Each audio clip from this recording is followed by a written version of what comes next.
네, 수요일장 마켓세븐 이분과 함께 이야기 나눠보겠습니다. 유한타증권 반포 PIB센터 한상혁 차장 모십니다. 어서 오세요. 네, 안녕하세요. 네, 안녕하십니까. 자, 그럼 한상혁 차장과 함께하는 마켓세븐 지금 주제 화면으로 살펴보시죠. 네, 한미 정상회담이 도화선이 되며 2차 전지 배터리 셀 업체들의 투자 발표가 이어지는 가운데 배터리 장비주가 슈퍼사이클을 갖게 됐습니다. 한국은 기술력으로 배터리 시대를 앞장선다는데요. 자세한 이야기 나눠보겠습니다. 다음으로는 삼성 이재용 부회장이 제2의 반도체 신화를 위해 450조 투자로 과감한 승부수를 던진 가운데 주가는 호락호락하지 않았습니다. 다시금 밀려난 삼성전자 무슨 일인지 알아보겠습니다. 마지막으로는 롯데그룹 신동빈 회장도 가만히 있지 않았죠. 대기업이 줄지어 새 정부 허니문 랠리에 동참하는 가운데 5년간 37조를 투입해 핵심 사업을 키운다고 합니다. 어떤 사업이 롯데를 책임질지 저희는 섹터로 살펴볼게요. 자, 첫 번째 키워드 열어보겠습니다. 첫 번째 키워드 보여주시죠. 네, 슈퍼사이클이 왔다로 첫 번째 문을 열어보겠습니다. 지금 한미 정상회담 호재로 그동안 보수적이었었던 배터리 셀 업체들부터 지금 장비까지 관심이 확대되고 있는 것 같습니다. 슈퍼사이클이 정말 도래했다라는 그런 전망인데 배터리 장비주 가운데 특히나 투자하기 좋은 종목이 있을까요? 일단 한미 정상회담에서 역시나 강조되었던 부분은 배터리하고 반도체가 강조가 되었고, 현대자동차 역시도 이제 과감한 투자를 발표를 했지만, 이 역시도 이제 전기차에 투자를 하는 거기 때문에 큰 틀에서 봤을 때는 이런 이제 2차 전지와 연계될 수 있는 부분들이거든요. 예를 들어서 현대차가 미국에 짓기로 한 공장 같은 경우가 연간 한 30만 대 규모입니다. 이게 한 대당 대략적으로 한 80메가와트의 배터리가 필요하다라고 하면 현대차가 필요한 배터리가 한 240기가와트 정도가 된다는 말이에요. 그러면 현재 국내 배터리 3사가 연간 생산량을 다 합쳐도 240기가와트가 채 안 됩니다. 물론 이제 국내 배터리 3사가 2025년까지 캐파 증설을 좀 진행을 할 예정으로 되어 있지만, 전기차를 생산하는 회사가 현대차만 있는 게 아니잖아요. BMW, 벤츠, 스텔란티스, 폭스바겐까지 정말 많은 완성차 업체들이 전기차를 생산하려고 할 테니 배터리의 쇼트지 상은 계속적으로 이어진다라고 보시면 될 것 같고, 그러다 보니까 이제 배터리 셀 회사들이 매우 공격적으로 지금 증설을 좀 준비 중에 있죠. 그러면 증설을 하려면 당연히 장비 업체들이 수혜를 받을 수밖에 없는 상황이고요. 사실 그동안 장비보다는 소재 쪽에 관심이 좀 많았는데, 그럴 수밖에 없는 게 그동안 셀 업체들 같은 경우에는 이제 코로나로 인한 불확실성으로 인해서 신규로 투자를 한다든지 장비를 들이기보다는 이렇게 가동률을 올리는 전략을 좀 고수해 왔었거든요. 그리고 소재 쪽이 워낙 마진율이 높다 보니까 투자자들의 관심이 장비보다는 소재 쪽으로 가 있는 게 가 있었던 상황이었습니다. 물론 이제 소재 업체들 역시도 지금도 추가적으로 상승 여력은 있다라고 보지만 장비 업체들의 워낙 밸류에이션이 낮기 때문에 이쪽을 한번 보시는 것도 상당히 현명한 투자 전략이라고 보고 있고요. 여러 장비 회사들, 저는 개인적으로 PNT, 하나기술, 그리고 M 플러스 이런 회사들 강조를 해드리고 있는데, 오늘은 특별히 원준이라는 종목 한번 말씀을 드려보도록 할게요. 네, 원준 같은 경우에는 2차 전지 장비 중에 핵심 중에 핵심 장비를 생산하는 업체인데, 재밌는 것은 양극재와 음극재 모두 다 들어가는 장비를 생산을 좀 하고 있습니다. 그러다 보니까 양극재 업체들 역시도 지금 굉장히 공격적으로 캐파 증설을 하고 있는데, 이 원준이라는 이 열처리 장비 기술이 꼭 필요하기 때문에 앞으로 이 원준의 장비의 투자의 매력도가 상당히 높아진다라고 보고 있고요. 거기에 음극재 쪽, 그러니까 대주전자재료가 이제 실리콘 산화물을 이제 투자를 계속적으로 진행을 하고 있는데, 이쪽으로 장비 납품을 시작을 하고 있어요. 그렇기 때문에 원주는 양극재와 음극재 쪽 모두 다 장비를 납품한다는 점에서 한번 우리가 꼭 한번 체크를 해볼 만한 종목이라고 좀 말씀을 드려보도록 할게요. 네, 지금 관련주로 원준을 말씀해 주셨는데요. 지금 주가상 4%대 급락을 어제 보여준 것 같습니다. 오히려 지금이 들어가기 나쁘지 않은 그런 자리라고 생각하실까요? 네, 그 전날에는 어제는 4% 정도 하락을 했지만 그 전날에는 또 10% 가까운 또 상승을 했거든요. 급등락이 크네요. 네, 그렇기 때문에 요즘 시장이 워낙 변동성이 크기 때문에 네. 조정시를 이용해서 한번 매수를 해보시면 좋으실 것 같습니다. 네, 지금 관련된 종목으로 원준 이렇게 말씀을 해주셨고요. 우리 시청자 여러분들께서도 한 번씩 눈여겨봐 보셔도 좋겠습니다.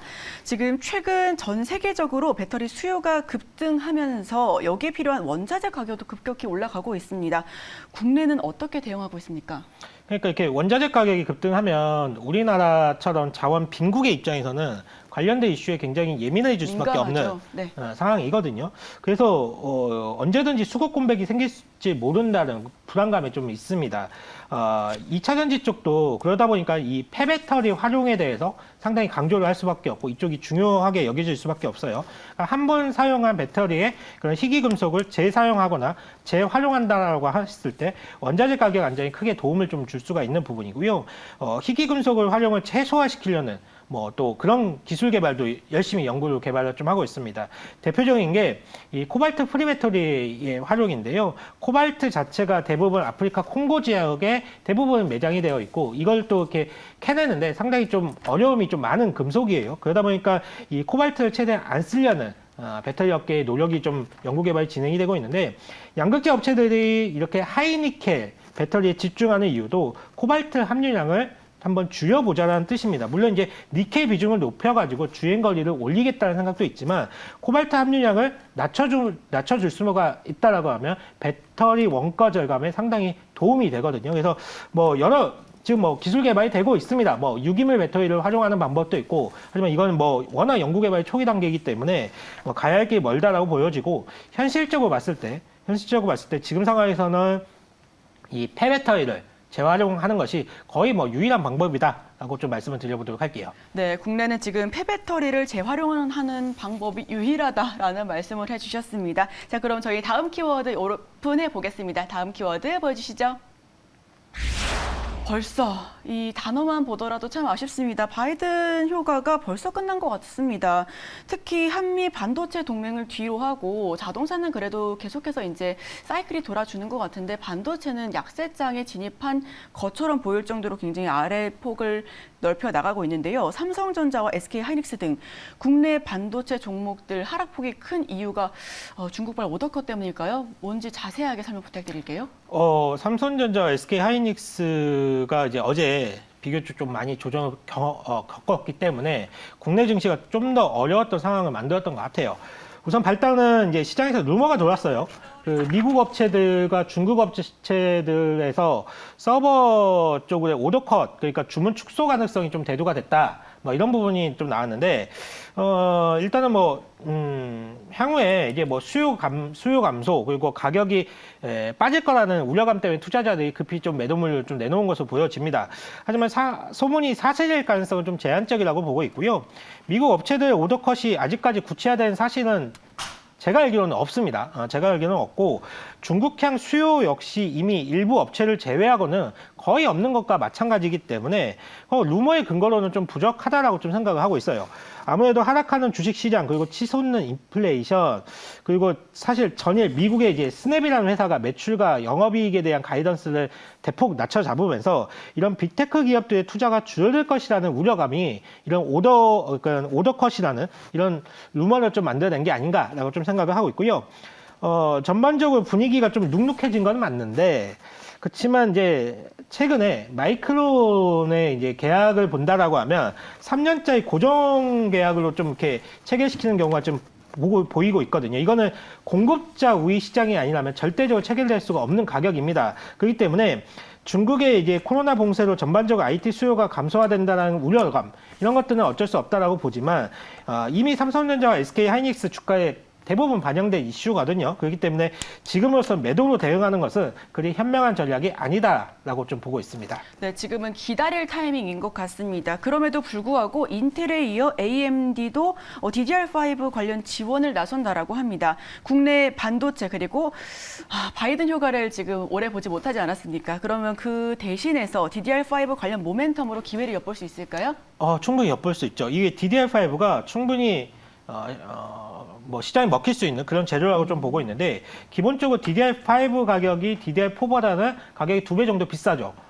가격이 비싸다는 거는 기업 입장에서 봤을 때 마진이 좋다는 높아진다. 네. 거고 그리고 향후에 DDR5 같은 경우에 전력 소모가 이게 15%가 줄어들어요. 적어요. 그러니까 서버 쪽만 놓고 본다라고 했을 때 데이터 센터가 24시간 돌아가잖아요.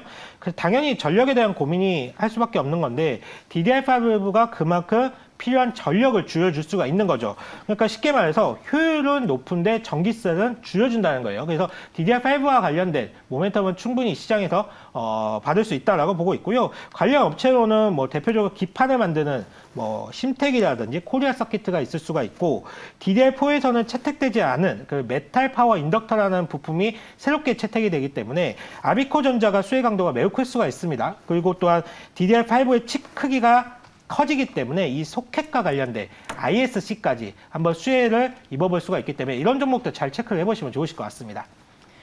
네, 지금 DDR5로 그래도 모멘텀을 좀 얻을 수 있다, 재료가 될 만하다라는 말씀을 해주셨습니다. 지금 반도체 종목이 우리가 생각하는 것보다는 조금 약세를 보여주고 있지만 그래도 충분히 우리 다시금 사이클을 기대할 수가 있으니까요. 함께 지켜봐 보시면 좋겠습니다. 저희 시간관계상 마켓세븐은 여기서 마치도록 하겠습니다. 지금까지 유한타증권 반포 PIB센터 한상혁 차장과 함께했습니다. 오늘 말씀 고맙습니다. 네.